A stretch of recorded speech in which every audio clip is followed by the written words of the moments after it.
Hi, I'm Stella O'Malley, a psychotherapist in Ireland. And I'm Sasha Ayad, an adolescent therapist in the United States. And this is Gender, a Wider Lens, a podcast dedicated to the shifting concepts around gender in our contemporary culture.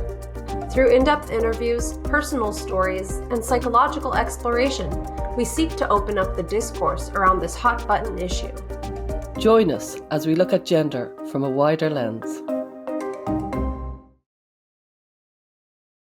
Howdy, Stella. How's it going, Sasha?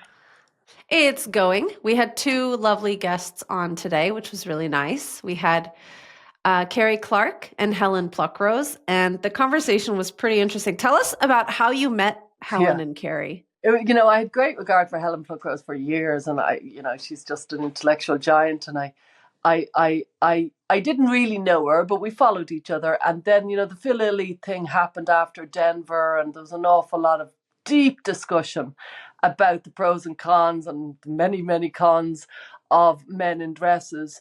And I certainly had, a strong grip on what Genspect's outlook was and what our ethos was. But I was watching Helen Pluckrose, defend the liberal values on Twitter, and I just messaged her saying, hey, I'd love to chat with you because she's just so brilliant. And so in the end, as a result of me saying that, we just met on Zoom, and she brought along Carrie Clark, who was just amazing.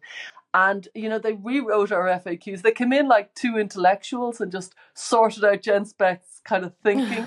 And it was really good for us. They tested us, they thought, they taught, and they just really, really got into the principles underlying what Genspect stands for. And, it was really good for us. It was really rigorous, and we're the better for it. And that's how they've come into our lives, and they've been such an addition. They're just absolutely both brilliant thinkers, and they're organised in their thought. Yeah.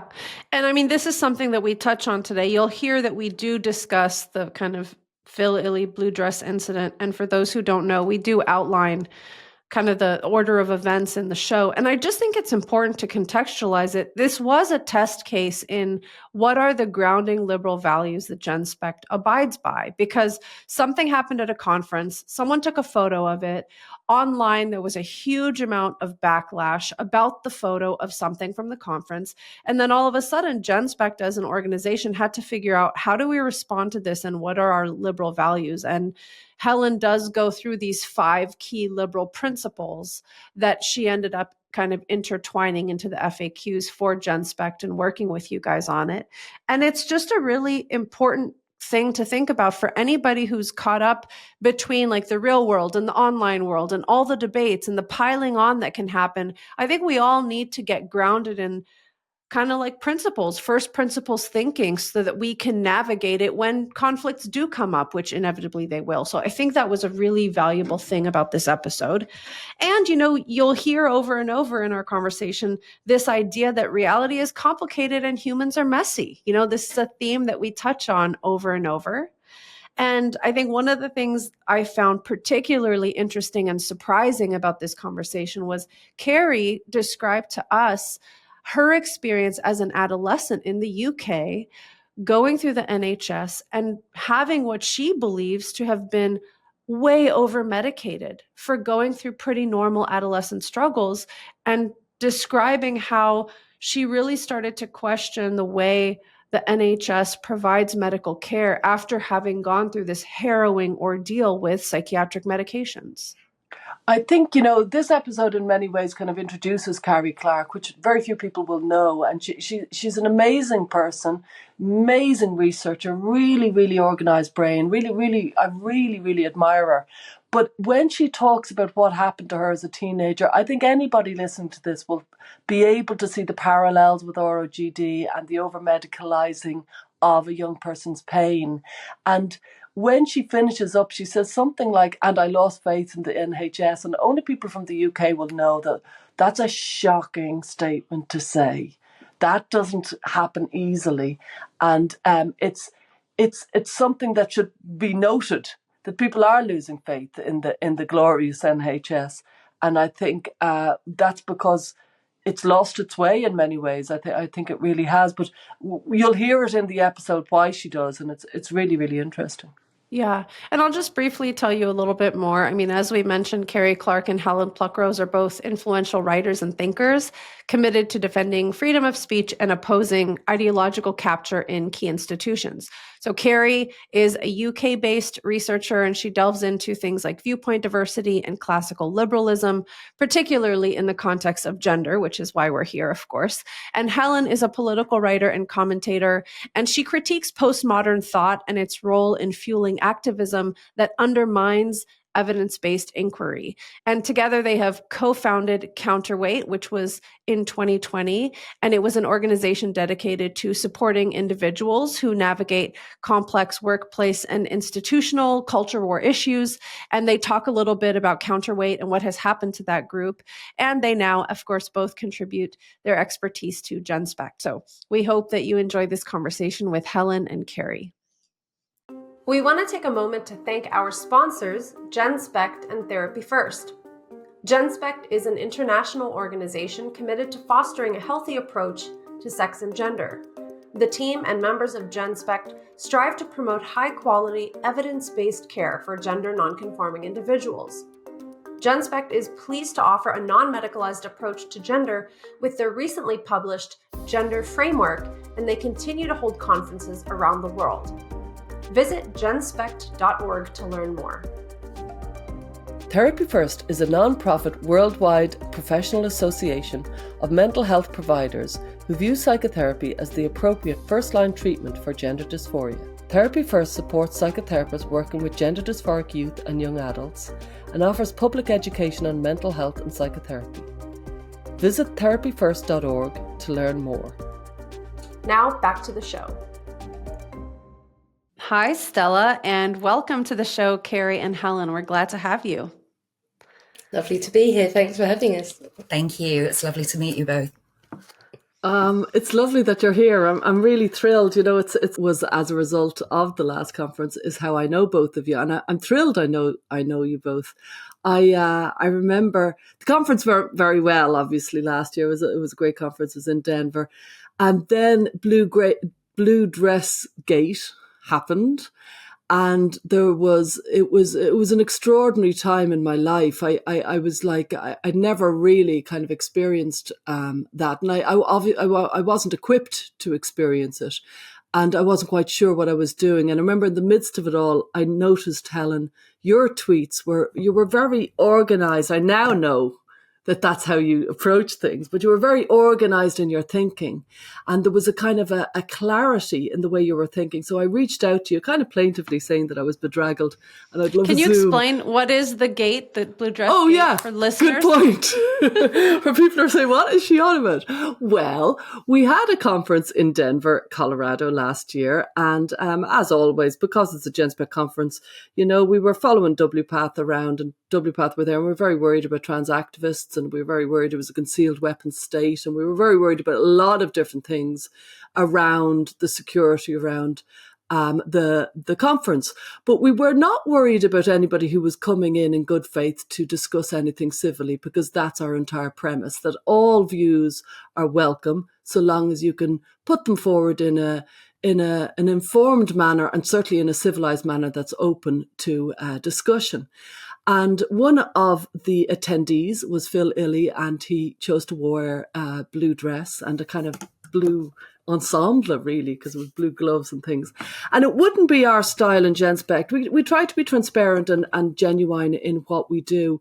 And so it wouldn't be our style not to take photos of somebody because they might be wearing something that would upset them. It just wouldn't be in our brains to think like that. It's not how we're not defensive in that way. We're trying to kind of move the conversation forward, and certainly highlight the fact that there's many, many people who are experiencing variations in their expression of gender, and what is the world going to do about that?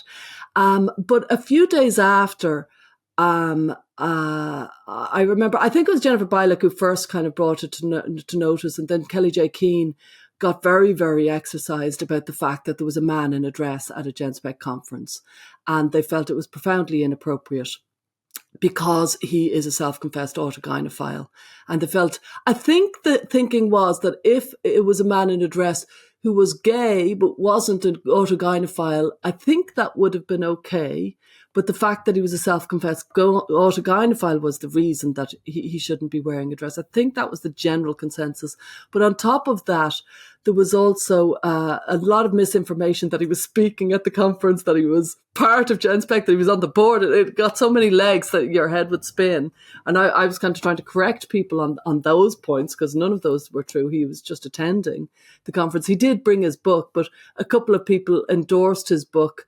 Let's say, for example, Alex Byrne, the philosopher, he said it was a good book, but it's kind of irrelevant to Genspect. We're trying to bring together all the different views, all the people who disagree, the philosophers, the feminists, even the cultural historians, the teachers, the lawyers, so that, and obviously the psychologists and doctors, so that we could get a kind of better outcomes by considering all the different people's views. And as a result of the outrage that really did seem to be mostly from Britain, where people felt that it was profoundly inappropriate that we had allowed, as you said earlier, Carrie, transgender man comes to trans conference, and it was considered it was considered so surprised. it was considered a really, really terrible action, and it was considered indefensible. And Phil doesn't even consider himself transgender. I just want to also point that out. But yeah, there is something a little bit absurd about a conference about gender dysphoria, and a person comes and says, I have gender dysphoria, here's what way I manage it, and for everyone to stone be up in him. arms. That is pretty remarkable. Yeah. I remember one person said to me, she said, if I had been there, I would have wrestled him to the ground. And I was like, whoa, that's serious. There was an interesting, so many things about this were very interesting, but one of them was, I remember my husband saying, there was quite a few people, for example, trans people who were, let's say in woman face or in man face, but they didn't cause an issue. Even though they were photographed and they were, openly there at the conference, but nobody took issue with those people. And I remember my husband Henry saying that doesn't really make sense, because that person was wearing woman face, as in that man had makeup and, had breasts and stuff like that. Well, Phil just had a dress on. There was no woman face going down. There was no prosthetic breasts. There was nothing except, and honestly, his behavior was impeccable. You know what I mean? His behavior at the conference, you couldn't fault it. So anyway, in the midst of it all, when the pylons were happening, and I was trying to kind of keep my head while all about them were losing theirs as far as I was concerned, in the midst of it all, I noticed Helen being very, very clear in her mind about the principles behind why it was appropriate to allow somebody into a conference and to defend the notion. So Helen, can you share with us, what are some of the liberal values that you felt were being undermined by the backlash around the blue dress incident? Because you had been tweeting about it and engaging online in some of these kind of conversations. So what were the liberal principles that you felt Genspect had the right to uphold? Well, I think at the root of liberalism is let people believe, speak, live as they see fit, provided it does no material harm to anyone else nor denies their freedoms. So I have been defending for some time the right of gender critical feminists to point out the problem with allowing people who are biologically male into female spaces where women are vulnerable if they're incarcerated, particularly in changing rooms, and the problem with gender clinics that are ideologically captured. And so this is a clear case of material harm being done to people, or being put at risk of that. And then as well with the authoritarian movement, determining who may speak and what language they may use and what they have to pretend to believe. I have been very, very critical of the critical social justice movement. And so this is something I think quite a lot of gender critical feminists just assumed that this meant I was on their team generally on everything. But the fact is, with Phil Illy, he simply was wearing a dress. Now, when it comes to believing, speaking, living as you see fit, provided it doesn't hurt anyone else or deny their freedom, that was what he was doing. And as Stella said, there were some people who objected to somebody who was male wearing a dress at all. And this came from a very sort of socially conservative impulse, which gender critical feminists have typically criticised, saying there is no right way to be a man or a woman. If you want to wear a man, if you're a man and you want to wear a dress, do that. If you're a woman and you want to have a sort of butch masculine appearance, do that. It doesn't make you the other sex. That's what they have been aiming for. Rachel Rooney's book, which got cancelled, has a little boy in a dress, because she's trying to encourage all of that. And so this response, I think it came from the branch, not altogether, but certainly with Kelly J. Keane, it came very much from the populist, socially conservative group, and she really did object to men wearing dresses generally, because one of my friends who is a man who identifies as a man, but it is bisexual, and sometimes in the summer he wears a long skirt because it's cool, and he's quite happy with that kind of look. And she responded to him saying, clothing, something like clothing has meaning, my ignorant friend, as though he mustn't do that. And I thought that this was, and as you said, that there were layers in there. There were people objecting to a man wearing a dress at all.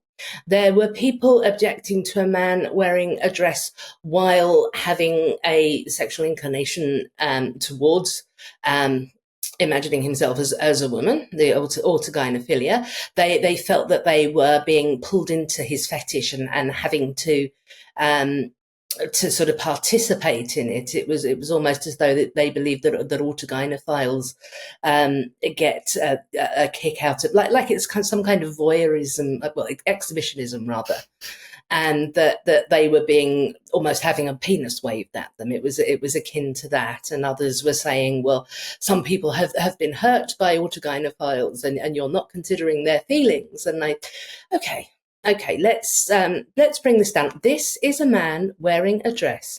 We don't know what he's thinking in his head. And anyway, it's in his head. You are grown-ups. You should be able to cope with this. So I spent a lot of time pointing out the difference between, and in the end, I ended up putting up pictures of, this is a dress. This is a space. It was a changing room. If you cannot tell the difference between these, there is no point in talking to you, because to a lot of these people, and I'm sorry, I'm going on a monologue here, but it's in some ways it's the slippery slope, where you see, if we start at this end, and you see that from some of the social conservatives, and apparently, there's gay marriage at the top, and then the slippery slope leads to teachers transing your kids. And then for the critical social justice, the woke people, there's the pyramid, where there's two sides for every story. At the bottom and at the top, there's racial genocide. So this is what the feeling was. If we are tolerant of somebody like Phil wearing a dress, whether or not that has sexuality connotations to it or not, then we are making it easier for men to wear dresses, which makes it easier for men to enter women's spaces. And it's all part of this pyramid, and we have to keep everything very in those categories. And I couldn't agree with that. He's believing, living, speaking as he sees fit. He's not harming anybody else at all. I am not on your side, gender critical feminists who are going to be authoritarian about this. I am a liberal, and I am not on your side with that. Something I never heard adequately explained, because one of the major arguments that I heard over and over again was the one about participating in the fetish, that just by being present in the room with this person, you were somehow taking part in a sex act. And I couldn't help thinking about all the freaky things that, especially men are into, men who are into shoes and feet and stuff like that. So, if you're in the room with a man who has a foot fetish and you're wearing sandals, you're participating in his fetish, right? But the important thing is that, he keeps his penis in his pants and doesn't make a thing out of it. Yeah. I was on the train with a woman who was reading 50 Shades of Grey. I understand that this is one of the Great paraphilias example. that is more common to women.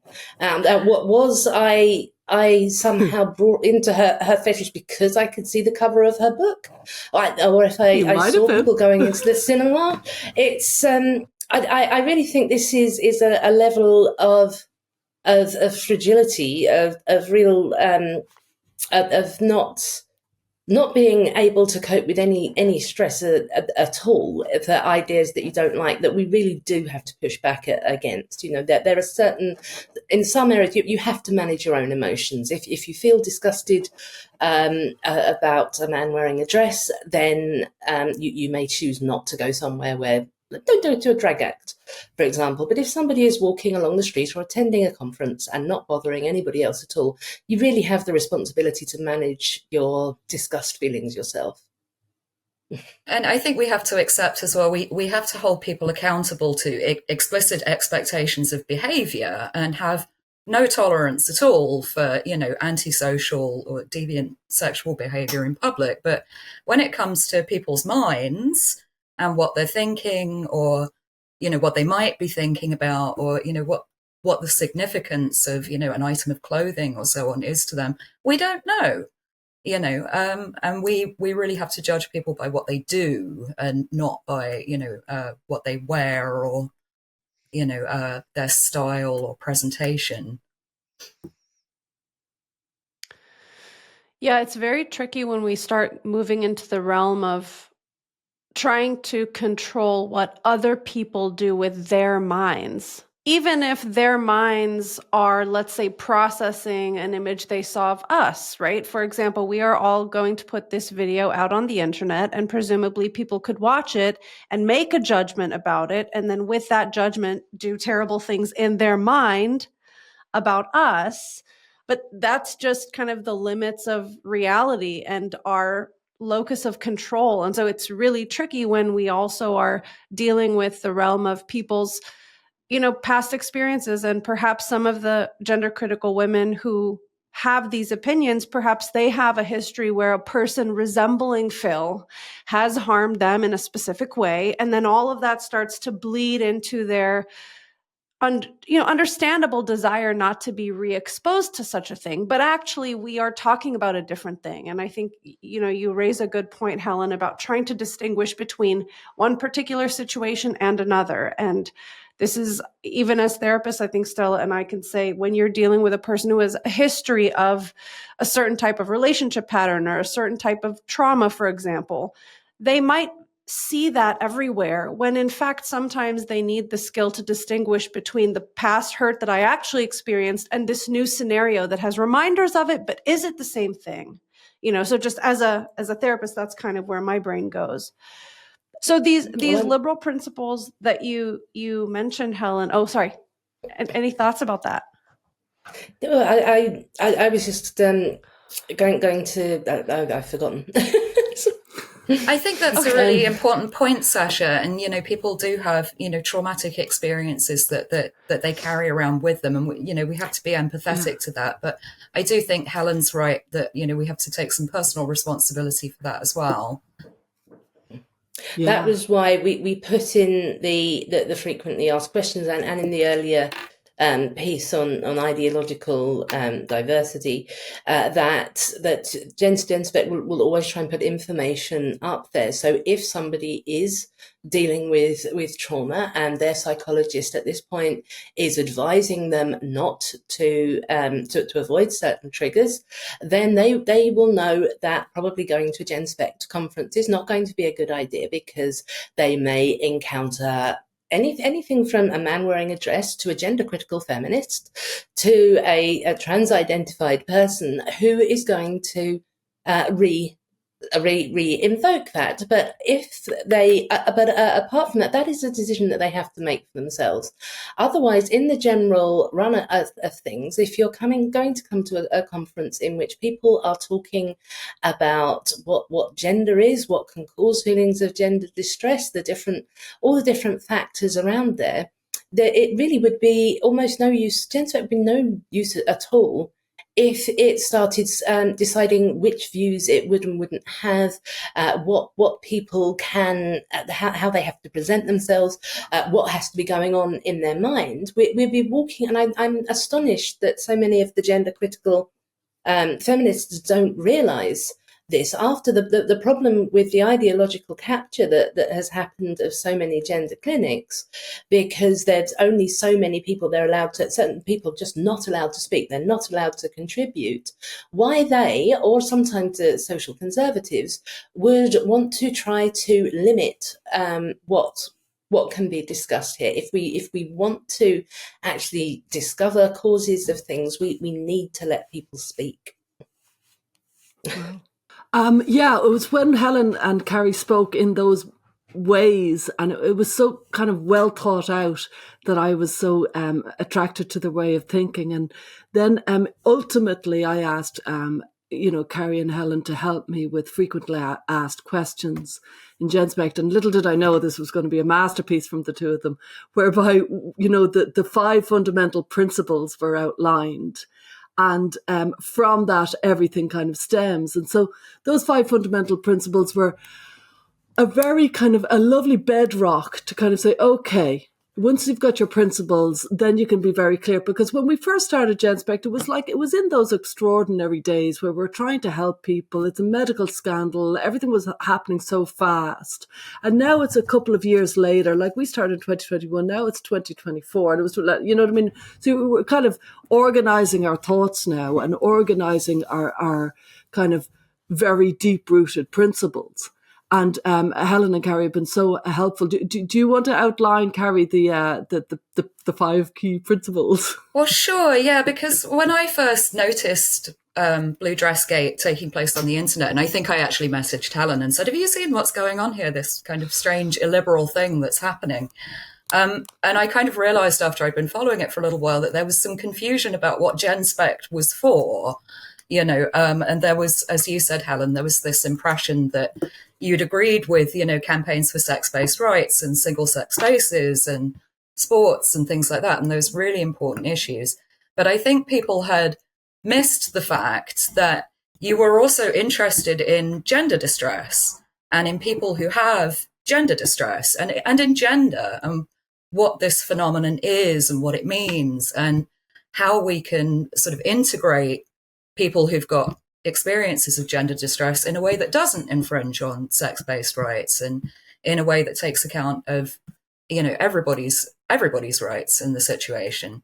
So, and that was where the principles underpinning, I feel like we should probably mention what they all are individually. So we settled on evidence-based, because that's such a huge issue in gender, and the research has just been absolutely terrible and partisan and swayed by ideological influences. And then that Genspect itself was a non-partisan organization. It doesn't adhere to one political or philosophical set of beliefs, because the next principle is viewpoint diversity and freedom of expression, because really the only way that's essential if you're going to be evidence-based, that's how you make good knowledge, is by having lots of different opinions and critiquing opinions and this kind of corrosive process of making knowledge that accurately reflects reality. And anti-authoritarianism, just a really strong resistance to anything that is authoritarian and dogmatic and says this is the only way that this can be. Because again, you can't work from an evidence-based position when you have authoritarian rules around what you can and can't say. And the last one, safeguarding.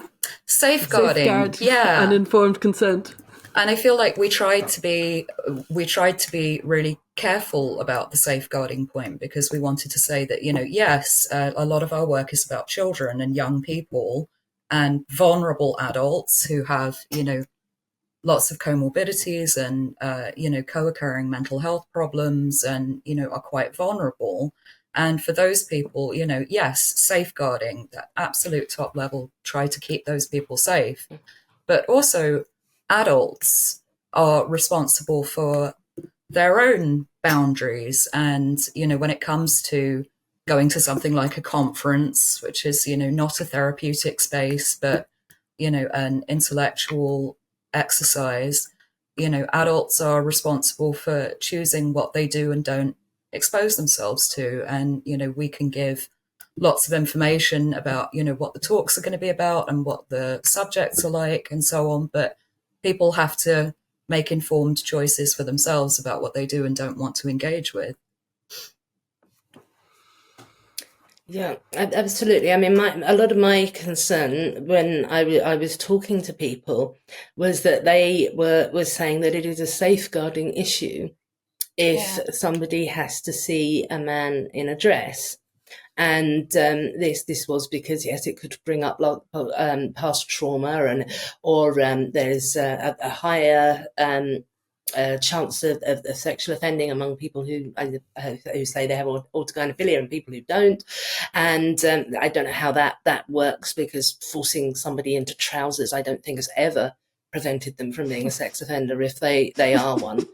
But this idea that people needed to be women, and I get so cross when people say women are saying this and women want that, and they're often talking to women who are trying to say, well, actually I have different political views to you, but I'm still an adult human female, and that trying to get people to actually, and that you are not physically endangered by the presence of somebody who dresses in a way that you don't like, who has an idea that you don't like, who says something you don't like. And I really am, I have to say, though, before I go here, there have been a lot of very principled gender critical feminists who have opposed the authoritarianism. I've seen Jane Clare Jones has been wonderful. Julie Bindel has spoken up.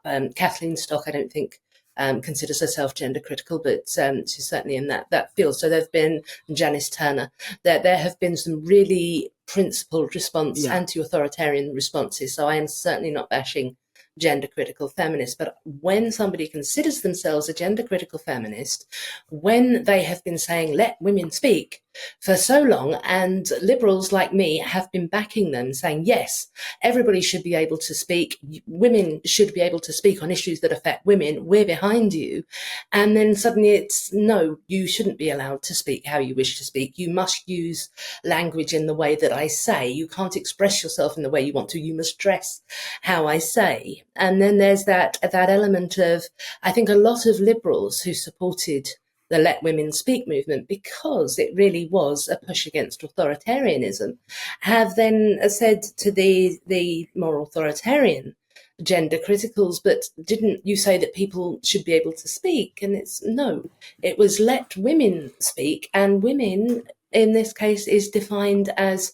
a sex class who have the interests as defined by gender critical feminists, not actual female human beings. And so I think a lot of liberals were really quite disillusioned at this point, and they realized that the gender critical feminist movement wasn't as liberal a thing as they had previously thought it to be, although some as I said, some principled gender criticals still are very much holding that line.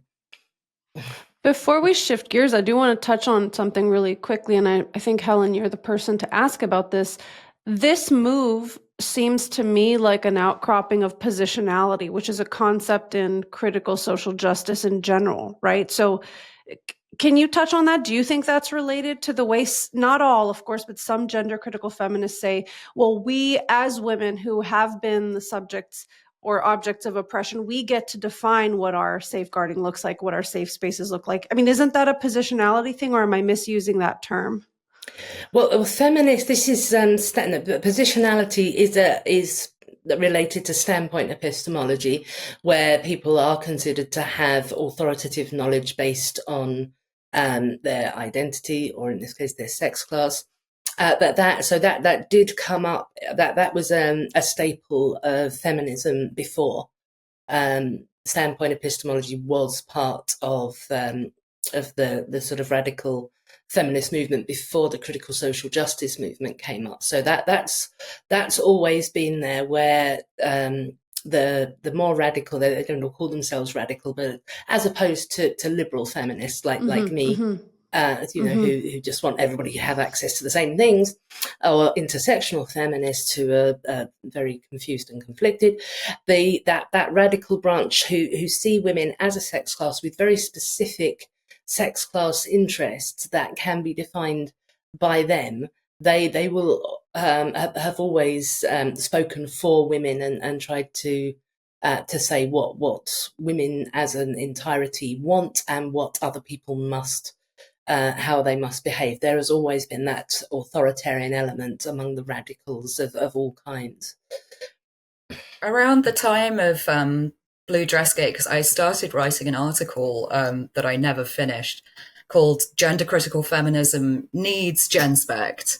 And it was partly for that reason, Helen, that I think it sometimes gets lost that radical feminism, especially, it's a theoretical framework. It's got kind of prior beliefs about women as a sex class and patriarchal oppression and things like that. And it really, it makes it quite difficult, or it lacks utility in addressing gender distress as a phenomenon, because it goes in with all of these prior assumptions about what it means to be male and female and power relationships between groups and things like that. And I really agree with you about the fantastic work that so many gender critical feminists have done. I mean, it's really piloted the movement for a really long way. Yeah, and Turf Island and and so on. But I think there is kind of there's a gap where gender critical feminism does need Genspect. It needs people who want to look at gender distress as a phenomenon, because it's there and it's real and it's not going away. Yeah, I'd like to take up on that point.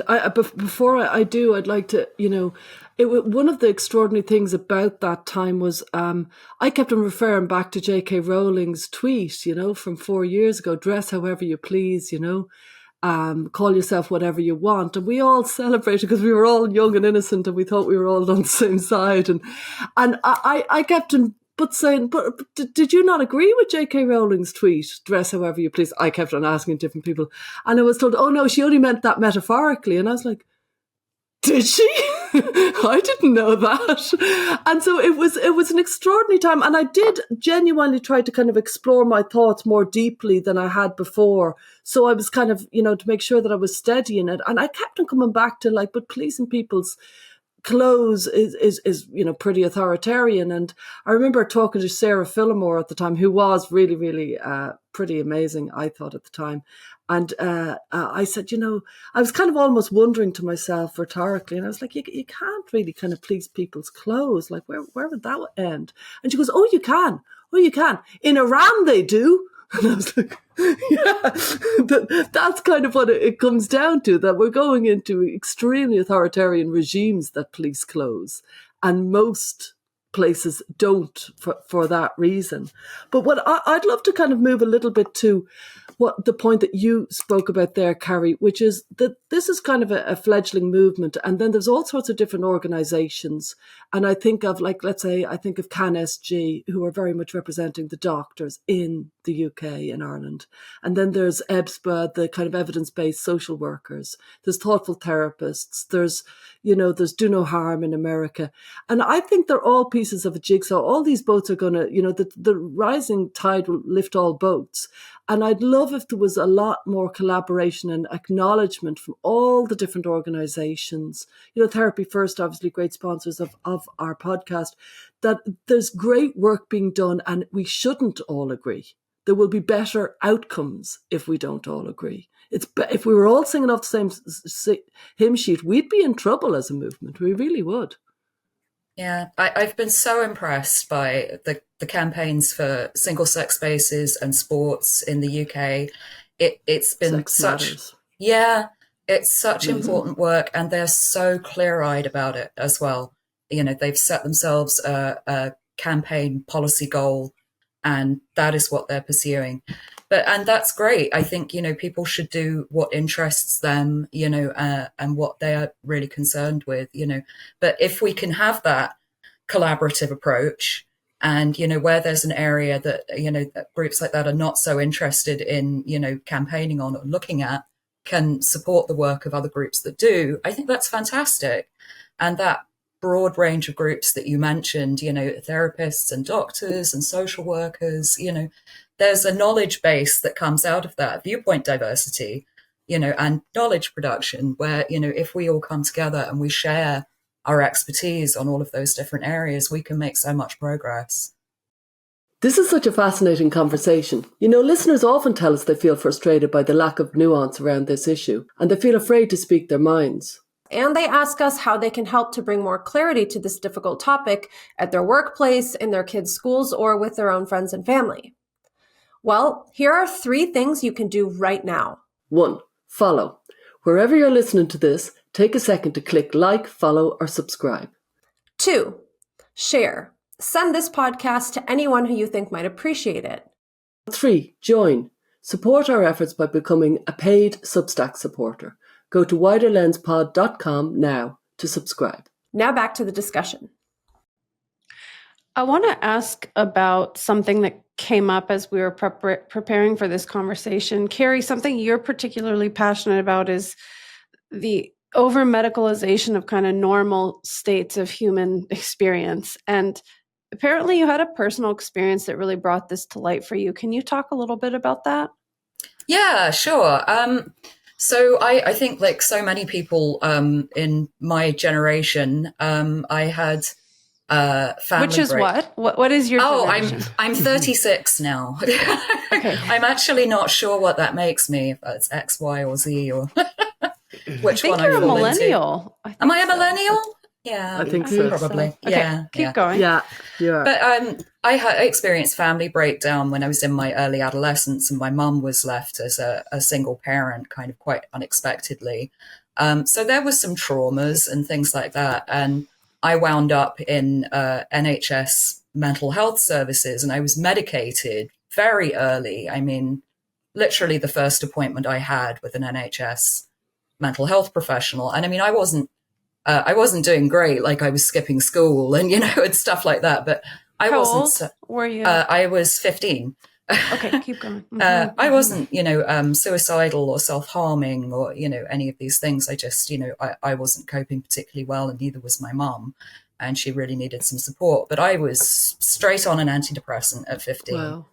And as I grew older, so it was kind of, it was presented to me. I was given the idea that there was something wrong with me. And I was, very strongly, I was a teenager. So of course I was distressed about all kinds of things, but it was put to me that there was kind of this imbalance, this chemical problem, that something was wrong with me, and that I had a moral responsibility to take medication to correct that problem, because it was difficult for the people that were around me.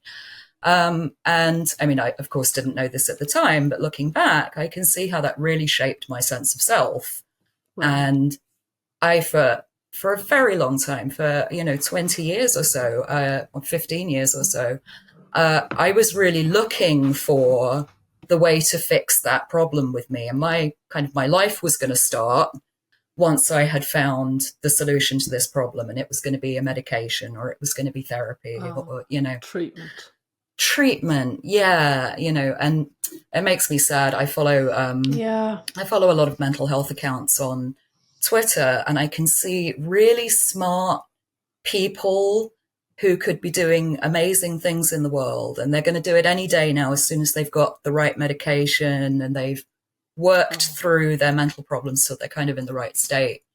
But by the time I was in my early 30s, I had been on almost every mental health medication under the sun, and, some things, and suffered side effects from things that I had, taken for a very long time. And I felt worse than I'd ever felt in my life.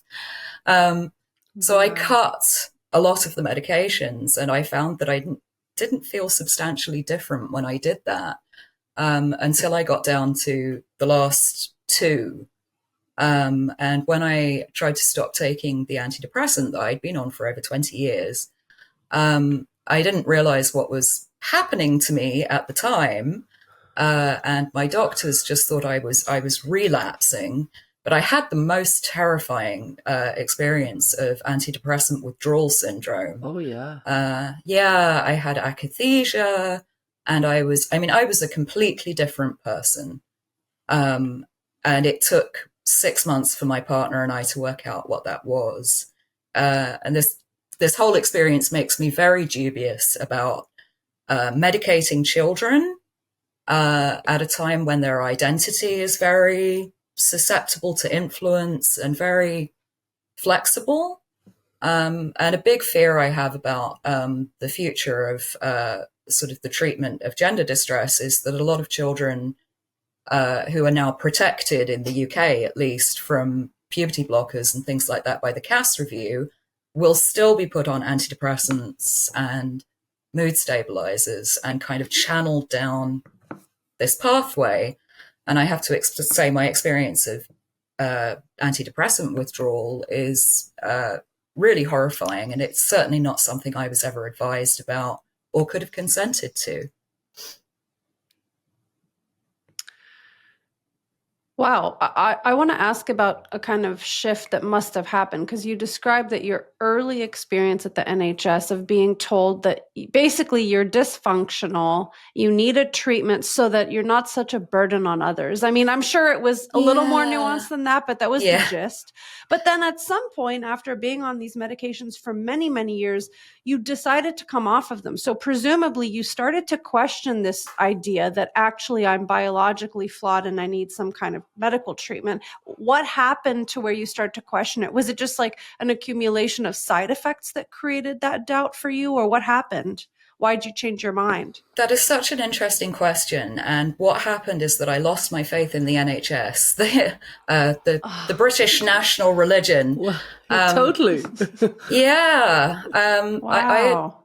I was at a terrible place in my life. And, you know, there were all sorts of reasons for that. I was in a bad relationship and so on and so forth. But I had spent 20 years going, I'm in distress, and the NHS, these are the people that know how to help me with that. And I don't know if it was timing, whether mental health services in this country are in an absolute state. I mean, it's, you know, a very long time, 2-year waiting lists and, you know, and so on and so forth. But I found that I couldn't really get any help. I sat in front of a psychotherapist, a psychologist, I'm sorry. And I kind of you had to pitch for your treatment.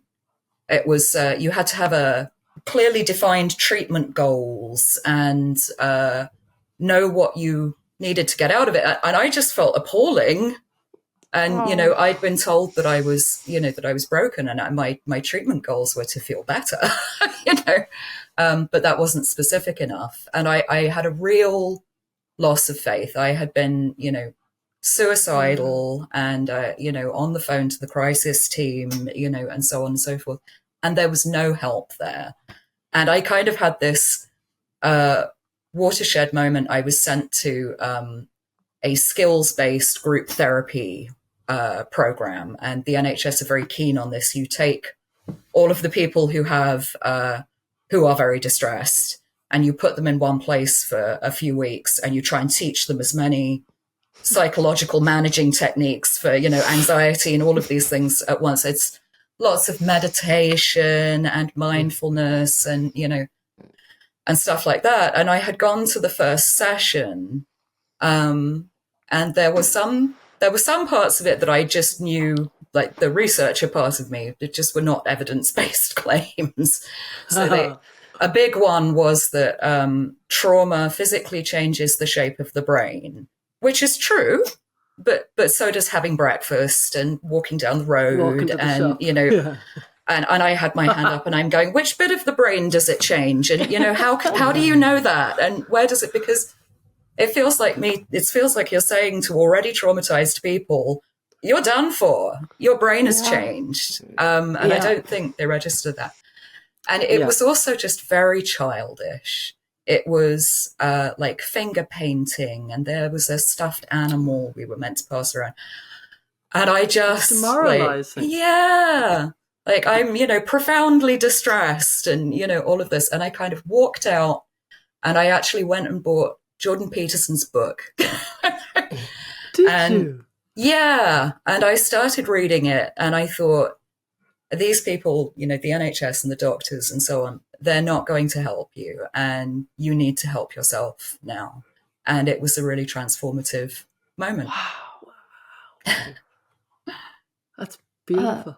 That's amazing. That's so amazing. It's funny that you said that, because as you were describing that story about the NHS, I was thinking about something, Stella, you always say about sometimes great literature can pull you into a better mental space more than treatment or therapy. So I don't know if Jordan Peterson could be considered great literature, but 12 Rules for Life is an incredibly practical tool for how to get some momentum in your life. I mean, it's very tangible.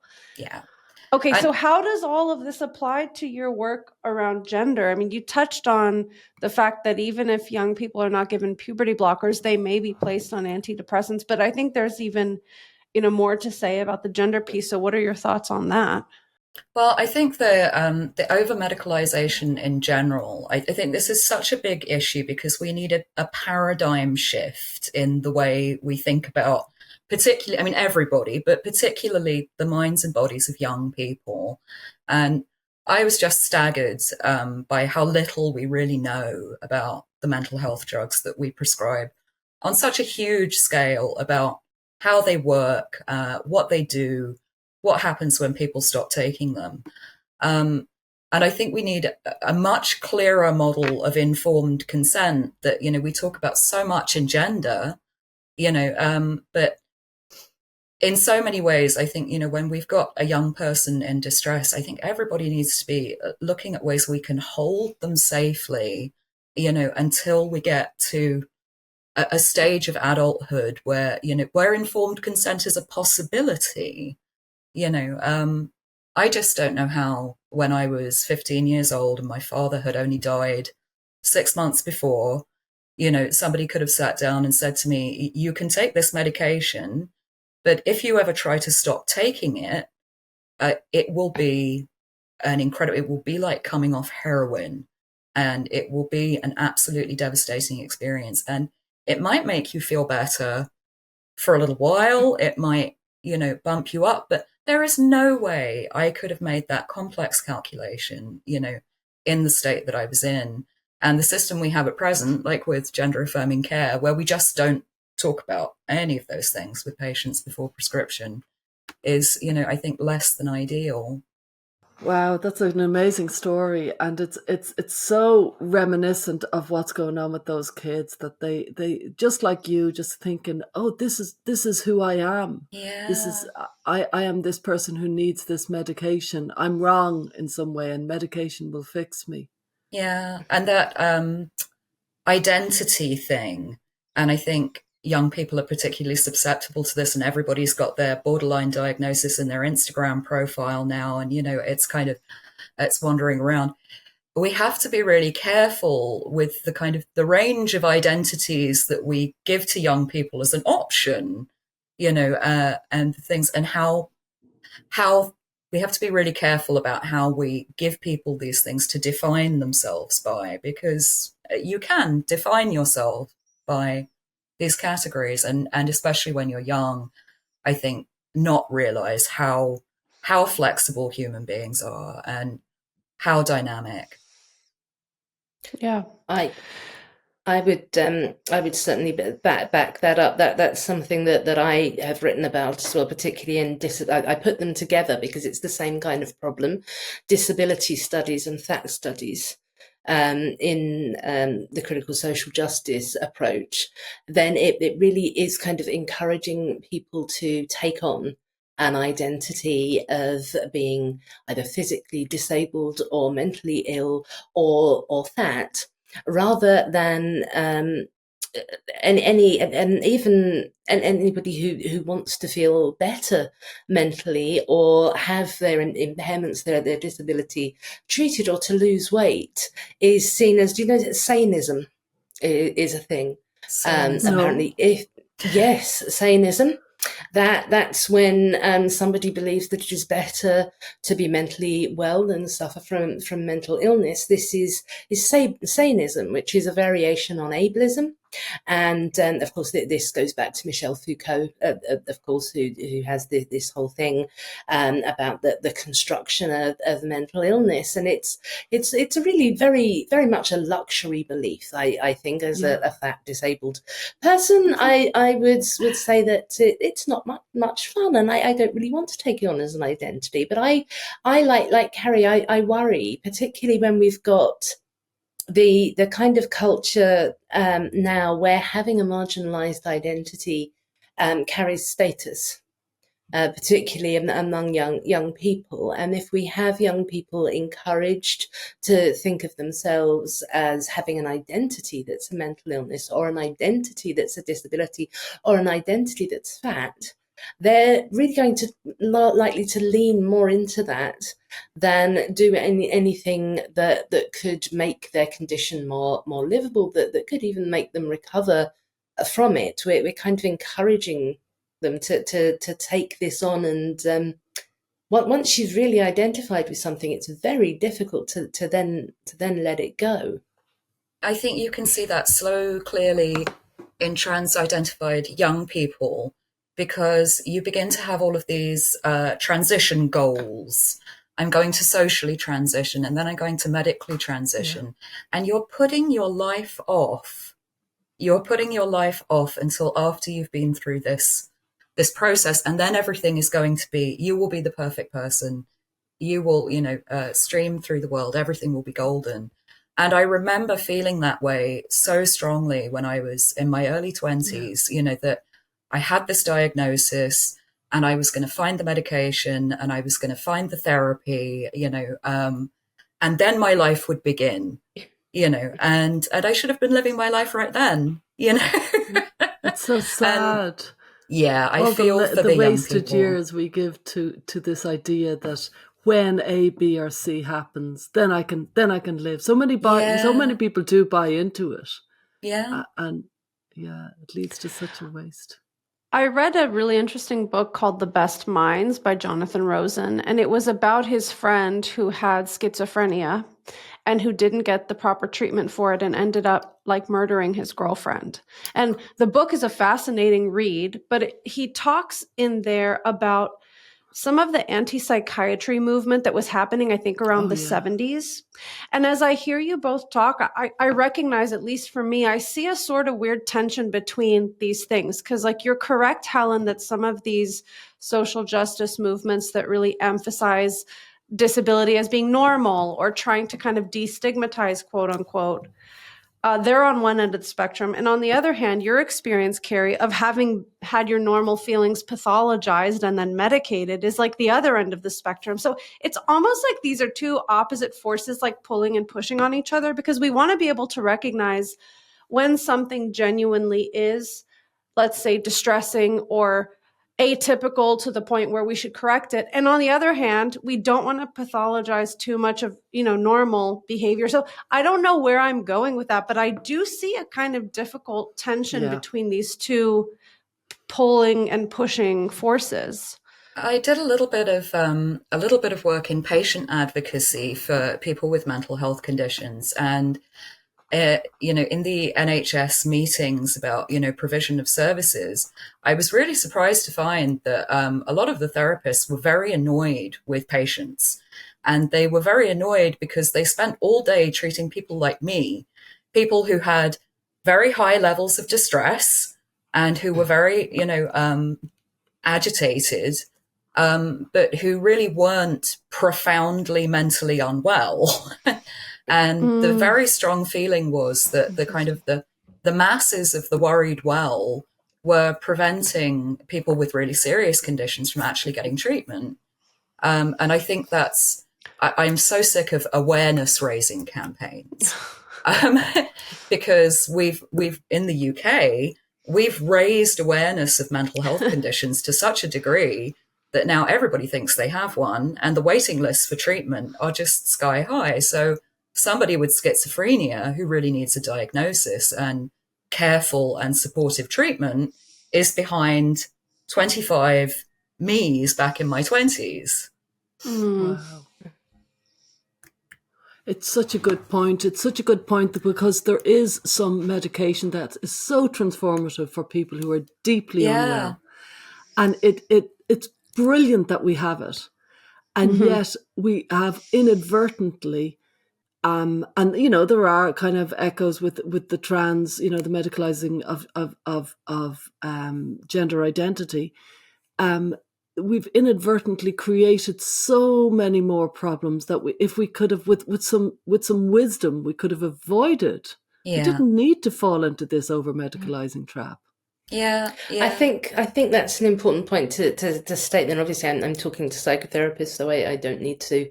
You will know this better than me, but of course there is now this very sort of where some people are just sort of quite saying to people who are suffering from a very profound depression, well, you should just go to the gym. Just get out for a walk, get out more. And at this one end, which is, I call this a kind of reactive overcompensation, where we've seen people really pathologize quite normal feelings, which are certainly painful and which may require psychological support with, but as Carrie described it, are not actually a mental illness. And then we have people suggesting that somebody who's so profoundly depressed that having a shower feels like an insurmountable task, should just go to the gym. And this is where we seem to be now with this this kind of thing where with almost everything, if we have somebody taking an extreme position, everything is a mental illness, then someone else has to take a position, well, nothing is a mental illness. Yeah. Just like if everything is racism, then nothing is racism. Well, actually, some things are mental illnesses and some things are racism. Yeah. And I'm afraid that reality is complex. Humans are messy. And these two poles, thinking of things that way really doesn't help. This is why I first started following your work, Helen, was because I was really interested in, all of these issues about identity and gender and race. But I used to find, like on gender, first became interested in it. And the only people who were sort of talking about it in a critical way were radical feminists.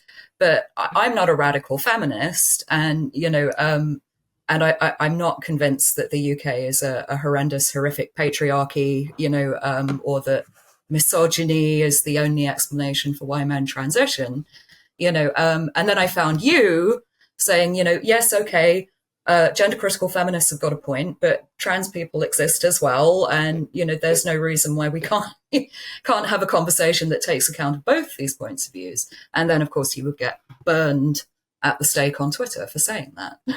Well, from both lots of people, yeah, and this is what I've said with a lot of the gender critical, the authoritarian gender criticals. They keep wanting to know what my position is. Am I a fence sitter? And it's some kind of mystery, and it doesn't seem to occur to them that it could be.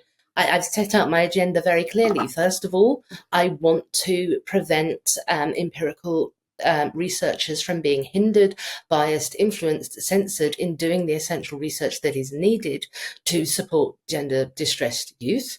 I want to stop gender critical feminists and other people from being bullied, intimidated, fired, cancelled for raising particular points. And I want to stop trans-identified people or gender non-conforming people, gender benders, drag queens, anybody who does not fit the mold, who is an adult who has made a decision for their own life. And this is also seeping into affecting people who simply aren't gender stereotypical and people who are same-sex attracted. I want to stop them getting taken out in this backlash that is coming both from there's been a profound amount of homophobia coming from some gender critical circles, and of course that's coming as well from the social conservatives. So there's these three there's the evidence-based epistemology. We have to protect that research, and then there's the women's rights issues and the children's rights issues. We have to protect that, and we also have to protect the people who are gender non-conforming, who may dress in any way they choose, identify in any way they choose, who are not invading anybody's spaces, who are not presenting a threat to anyone. They're not doing harm to anyone, and they're not denying anyone else's freedom. We need to protect those people as well. And I keep trying to explain, this is where I am. This is what I am trying to do. This is the liberal position. And then I've seen there was a whole live stream pouring through my work. What side is she really on? Which side? Is she actually a gender critical feminist, or is she actually a trans activist? And I'm Helen, your position has too many words. People want a three-word thing they can throw up on Twitter. Helen Pluckrose. It's almost as though they. Yeah. It's almost as though they can't see anything else, though. When you get into this really polarized position, you cannot see anything apart from the enemy. So I will get called a TERF, and I'm accused of wanting to genocide trans people because I've suggested that we need to recognise biological sex in some spaces, and at the same time I'll be being accused of being a trans activist who shouldn't be allowed near children and hates women, and this is because they and it's not I don't think a word game, a manipulation. I think it's if you're not with us, you must be against us, because they only see these two positions. They literally cannot see that liberal position. I explain it over and over again until my mind explodes. That's why the first principles are so important, I think, and being really clear about that. And that's Helen's wheelhouse and what she's so wonderful at.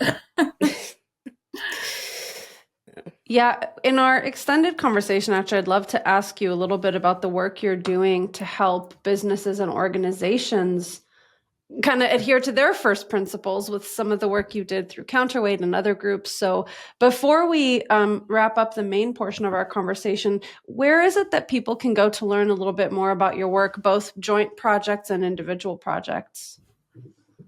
The Counterweight handbook covers everything that we did together, Carrie and I, with Kevin Lowe, bringing together a kind of emergency triage operation. So that's got some knowledge about the kinds of authoritarianism that you're going to face. It's got how to come from a place of principle. It's got a lot of strategies and resources. So that was Carrie was the sort of gathering of resources and the putting people into groups and providing them with the necessary information. Just holds a million things in our head all at once, and just so that's the overview of that. I can be found on is my Substack now just hpluckrose.com, Carrie? I should shoot like a little commercial for you right here. You can find Helen's work at hpluckrose.com. That's her Substack page. Like and subscribe. Very good. And mash the like button. and yours, you're published almost all over the place now. With everybody is in so much demand for your research. I think tell us about yourself, Carrie. I think the best place to find me is Twitter, and you can follow me at C Weston Clark. I am working on getting a Substack up one day. You're a great writer. You should. Thank you. Yeah. You have publications everywhere. What's that? Yes. Yeah, you do. You probably have publications everywhere, do you, Carrie? She does. A lot of the leading research that you need on almost every subject, from implicit association tests to it generally all tracks back to Carrie. Well, I'm a little bit biased, but she really is one of the best researchers up to date with almost everything right now. Before we move in, is there anything either of you are watching or listening that you'd like to recommend? Any Netflix, films, podcasts you'd like to recommend? Books, obviously. I was thinking about this. I feel this is a very loaded question. I do it for myself. I've bought a few of the recommendations that have been... has. Oh, have you? Oh, okay, yeah. What were you saying, Helen? I was just going to recommend, I'm hoping to get the two authors together and have a talk about it. Two really good books have just come out. And that's Alana Redstone's The Certainty Trap, in which she argues that against the problem of holding your beliefs with absolute certainty that doesn't leave any room for doubt.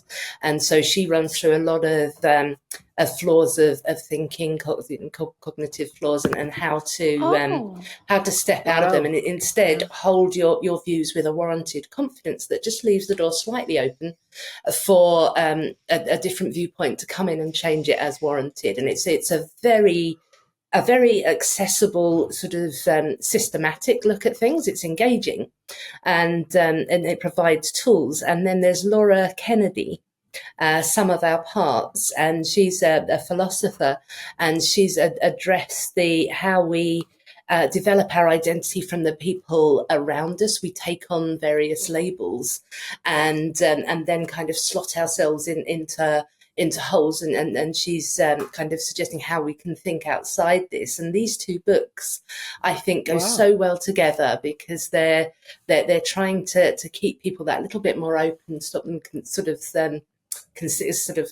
narrowing themselves into a category. And I really want to get the two women together. And Laura Kennedy is speaking in Dublin. She's an Irish woman. At the end of the month on her book. So, and I really would recommend anyone to go and see that. And Laura writes just so beautifully as well. She's got such a gorgeous style. Yeah. Oh, that's great. I don't know her. Thank you. Carrie, you're not off the hook. Give us a recommendation. Even if it's something silly that you binge watched or something like that. Yeah, I love that. Well, you know what? Stella and I talked about, I've actually got it here. I read, this is Marcus and Susan Evans' book on gender dysphoria. And I think a lot of people who aren't therapists or clinicians would be sort of, it's probably, not for me. It is so fascinating to read, just from the insight into the method of psychotherapy and how you keep opening up questions with clients, and it's got really fascinating case studies in it. So I will give a shout out for that. Good one. Very good one. Second that. Well, thank you, Carrie and Helen. That was just as interesting as we thought it would be. Thank you. Yes. Thank you. Thank you for having us. It was a good talk. Thanks for joining us this week on Gender, A Wider Lens. If you enjoyed the show, please rate and review us on Apple Podcasts or Spotify. And be sure to visit us on Substack by going to widerlenspod.com. There you can join our listener community, access bonus content and resources, plus learn about additional ways to support the show. Our discussions are for educational purposes and are not intended as a substitute for mental health services.